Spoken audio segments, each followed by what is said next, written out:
Today's video, we're going to talk about 7 signs of emotional intelligence. But before we get into the signs, why is emotional intelligence important? In my earlier videos, I basically had an intro that was the premise of this whole channel, which EQ is really important in improving the relationship to self and to others. Having a level of understanding and empathy for yourself and for others, they're crucial to relationships. And you might be thinking, well, I like my alone time. I get along with myself just fine. I don't need EQ.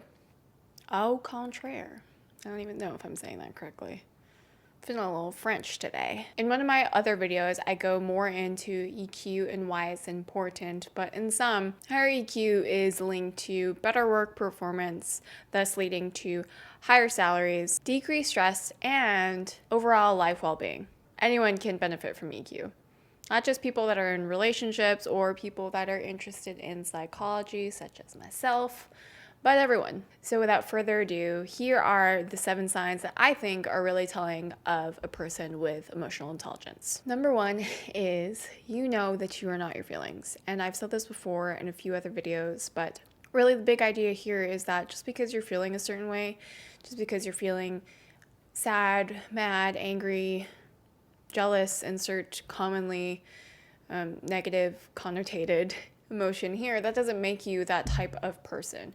You know that feelings, they come and go, but it's not who you are. You and your emotions are separate things. Number 2 is that you allow yourself to feel things through. So going back, tying into number 1, you are not your emotions, but you let yourself feel things whenever feelings do arise. I know a lot of the times we're told not to cry out loud, not to show your anger, to always keep your cool. And I think to an extent that advice is good for certain scenarios. But if you're constantly just holding your emotions in and not letting them through, at some point or another, those emotions and those feelings they're gonna come up, they're gonna explode probably all at once, the accumulation of those bottled up feelings. You allow yourself to feel feelings through, knowing that these feelings are normal and they do not define who you are.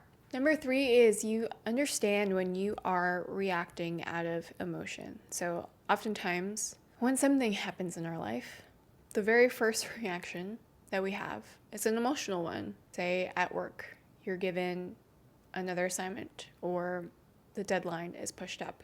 The common reaction here is to feel stressed, and then maybe that stress would in turn show up as being passive or short or snippy with your coworkers. An emotionally intelligent person is able to recognize these signs and is able to, again, disassociate self from feelings, recognize when they're acting out of emotion, and be able to either come out and take a step back from that situation, be like, okay, hey, I need some time alone, I need some time to de-stress, I need to take a mental health day because I'm not acting in my right mind right now. Being able to understand that and being able to better regulate yourself and your emotions, it's key here. Number 4 is a really good one. You listen to understand and not to respond. This is especially important, I think, with talking to people that have, maybe opposing views to you. A lot of times if we're in an argument with someone, we want to be right. We want our point to show through. We want them to understand us. But imagine if we were to give that level of understanding that we are wanting for ourselves to other people. Tying off on that, number 5 is you offer genuine apologies. And I have another video on how to apologize that I will link above. But I think, again, having a higher EQ, I think, is linked to understanding how your actions affect others and having that level. That's so Filipino of me, okay. And having that level of understanding that you're human and everyone makes mistakes and we're not always going to please the people in our lives and be all hunky-dory. I think that's the term. Be all hunky-dory. Be on good terms 100% of the time with all the people in our lives. So being able to offer genuine apologies and knowing that it does not make you weak, it does not make you wrong, it does not make you the loser in the argument, but it makes you the stronger person for being like, hey, I messed up here. Let me try and make amends to this person that, I have to work with and is part of my team, or a family member or a loved one that's really important to me. Let me show them that they really matter to me and that I want to make amends for this. Number 6 kind of ties in again with number 4 with listening to understand, is that you are open to hearing opposing sides. I think this skill is something that I've learned that I think is really relevant, especially for this past year in 2020, when there were a lot of controversial issues coming up, a lot of polarity between political parties, between the Black Lives Matter movement. People were very black and white on these issues.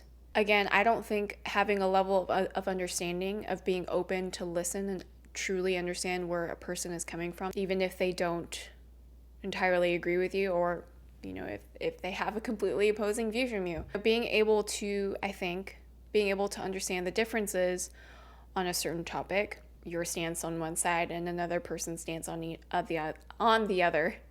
At the very least, having that basic level of understanding of the person with an opposing view will help you to better understand a way to work together towards the common goal of the common good.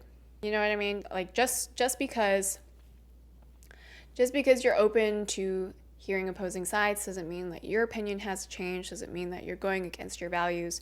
Imagine a world where people's goal was to understand rather than to be heard. In a world where people are just yelling over each other because everyone's goal is to be heard, how are we really supposed to listen with all that noise? And my last sign of emotional intelligence is you're able to read energies. Now, this kind of has like more of a spiritual connotation to it, but a person's energy or vibe is very telling on their emotional state. And also knowing that like this isn't a skill that we just need to be mind readers and need to like have an innate understanding of how people are feeling. This is a skill that you can build upon, and this is a skill that you can absolutely outright just like ask people or ask yourself, how am I feeling today? When was the last time you stopped and asked yourself, how am I feeling today? We ask a lot of people in our lives that question. How are you doing? How are you feeling? But when was the last time you genuinely answered how you're feeling? So that's it. Those are my 7 signs of emotional intelligence that I have found particularly in my life. I'm interested in knowing what you thought of those signs. Are there any signs that I left out? Did you identify with all of them? Did you identify with none of them? Really interested in knowing what your thoughts are on this video. This is a topic that I'm really passionate about, clearly, which is evident in the name of my channel. So yeah, let me know your thoughts. Let me know your feedback. All of it is always genuinely appreciated. And yes, going into the first week of 2021, I hope you are doing well, and I will see you next time. Take care.